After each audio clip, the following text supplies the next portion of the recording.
Mike was losing patience. Ari had arrived to collect some trucks of scrap and rubbish and began talking down on the miniature engine.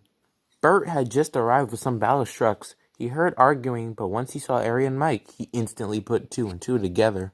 All right, keep it down now. Someone please calmly explain what's happened. This disgusting diesel came in here and called me a mini red smoke machine. It's the truth. I'm basically a skyscraper compared to you little engines. You're strictly here for tourists. Might as well belong in these trucks.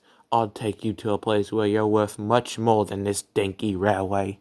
Mike was furious. His steam pressure began to rise up. Bert knew he had to say something. I have you know, we may be small, but without us, you'd probably be driving on weed-infected rails or bad-conditioned rails. And we still bring you other goods and passengers.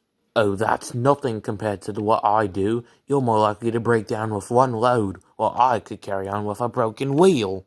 Oh, really? Quite. We'll see who breaks down the quickest, and I'm sure you'll find the answer to who's superior, even though you should have been scrapped ages ago. Soon us diesels will find a way to take over this island. You'll see. Oh, we will? I thought we were meant to be scrapped. Well, oh, bother you. I don't have time for this. I'm out of here. Oh, don't mind him, Mike. Diesels like him have been saying that for decades, yet we still have nothing. He'll get his eventually. Just don't go doing something stupid.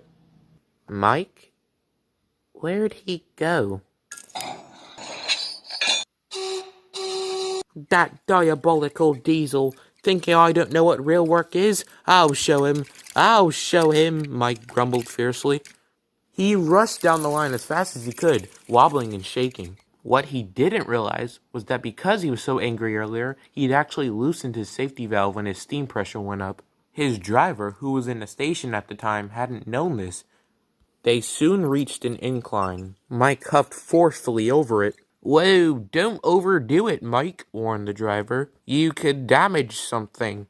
I need to show that Diesel that I'm capable of doing more than he thinks. As you wish, but don't strain yourself, sighed the driver. He was grateful Mike wasn't hauling passengers. Eventually, they reached the ballast mines and shunted their return train. Mike was waiting for clearance down the line when the foreman walked over towards him. I'm afraid Rex has run out of the water while attempting to tackle the hill. Could you help him onwards, please? Mike, who was thinking of his capabilities, quickly responded, Of course I can. Very well, thank you. Mike chuckled to himself as he set off. I'll show them. It's such a clever plan. Mike, this wasn't your plan. This is just the outcome of circumstances. Oh, you know what I mean. 7 minutes later, Mike arrived at the hill which Rex was stranded at. Honestly, Rex, you should know better than to take breaks in the middle of the line. Whatever were you thinking? Oh yes, Mike, I was thinking of having a Sunday stroll. Now, if you don't mind, I'd appreciate some assistance. As you wish. Why did this have to be a passenger train? Mike slowly got Rex's train over the hill and had an easy time going down. He did still have to stop at each station for Rex's passengers, as there wasn't enough time to refill Rex's tender during the journey. By the time he finally reached Owlsburg, he was exhausted, but pleased with himself. Hurrah! One in the headlamp for that airy fellow. Had trouble on your way down, Rex? Well, ran out of coal and had to have Mike help. And I did a very nice job of it, too. Has he been like that for the whole journey? Yes, quite. I see. Well, thanks, you two. Must get going. Goodbye. After the rest of the day's work was done, the engines were resting in the sheds. However, they didn't find it easy to drift off to sleep as they had to deal with Mike's gloating. Ha ha! What a day! If only Ari were here to have seen my great efforts. Don't you have work to do in the morning? Yawned Bert. I have you know that my first train is after yours. Right, and we need our rest to do so without trouble, added Rex. Now please go to sleep. Fine, fine, muttered Mike, and went sulkily to sleep. Meanwhile, Ari was returning empty trucks to Augsburg. They were going to need trucks for more ballast shipments the following day. He was tired and grumpy and wasn't paying that much attention. His driver, who had less visibility access at night than he did, had a difficult time trying to see where they were. Ari eventually entered Augsburg and was sent into the sidings. Of course, he didn't realize this. He rolled past the miniature engine's shed and almost completely fell asleep when... Ah, whoa! What the heck? Who put this here? What in the Cody fell was that? No, Bert? I think we have an unexpected visitor. Mike, who was still asleep, heard nothing.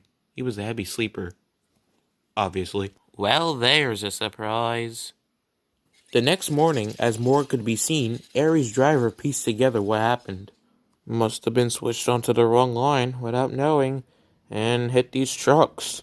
Oh great, now my buffers are dented, as if I wanted to be around here any longer. Well, look what's dropped in. Don't you know you're supposed to shunt the trucks you've brought instead of the trucks already here? Dear, oh dear, that would never happen to a mini red smoke machine, now would it? Ari gritted his teeth in response, but said nothing. Later on in the day, Duck came to take Ari to the diesel works. Mike was watching at the same time he was shunting ballast trucks. Light points reaction, was it, Ari? I don't want to talk about it. Oh, suit yourself. Oh, don't mind him, Duck. He's just upset because I ended up lasting a longer time than him without crashing. Very good, Mike, yes. And now I must be off so I can actually do some real work. Goodbye. Cheerio. I swear I have no idea what engines talk about nowadays. Mike was due to take trucks of quarry equipment and other goods up the line. Before he could depart, the station master spoke to his driver. Could you bring a coach along with you, please? What's happened? An axle on one of Bert's coaches is weak and unsafe to use on a train. We need a replacement coach. You'll be able to shunt it on using the loop line at the station he's at. Will do. Come on, Mike. We mustn't keep the passengers waiting. Oh, great. Another job interfered with passengers. Now, Mike. All right. It wasn't long before Mike was off, grumbling to himself about the inconveniences he had with passengers in the past. He was rushing and pulling the train roughly. And hey, haven't you been here the whole time? Remember when I was talking about how Mike's safety valve was loose? Well, probably not. Anyways, all the rushing was only straining the valve. The last straw was when Mike reached the top of the hill and jerked the train forward.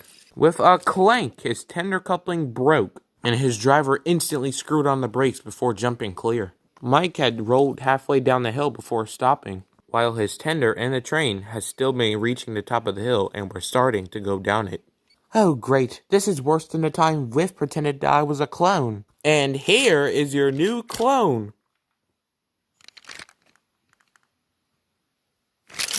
How could this get any worse? I'm stuck here, my tender's driving straight towards me. Wait, what? Mike shrieked in horror as he saw his tender roll down the hill towards him, being pushed by the weight of the train. Oh, help! Whoa!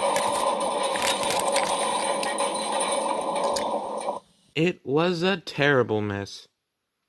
Oh, but luckily no one was hurt.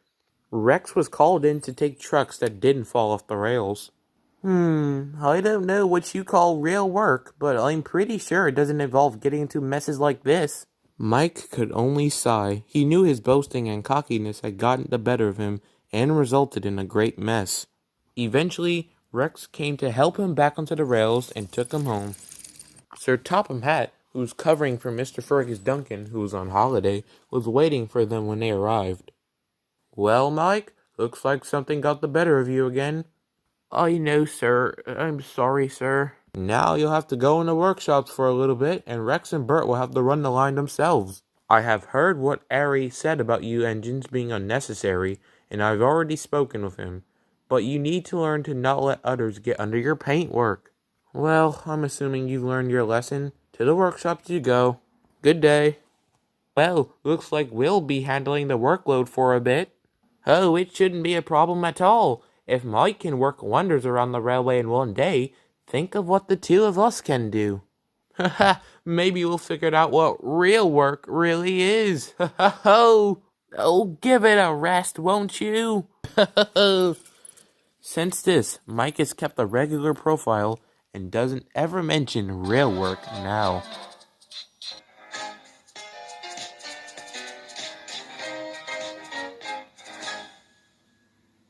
Alright, finally finished filming an episode. Time to throw Cranky out the window. Wait, no!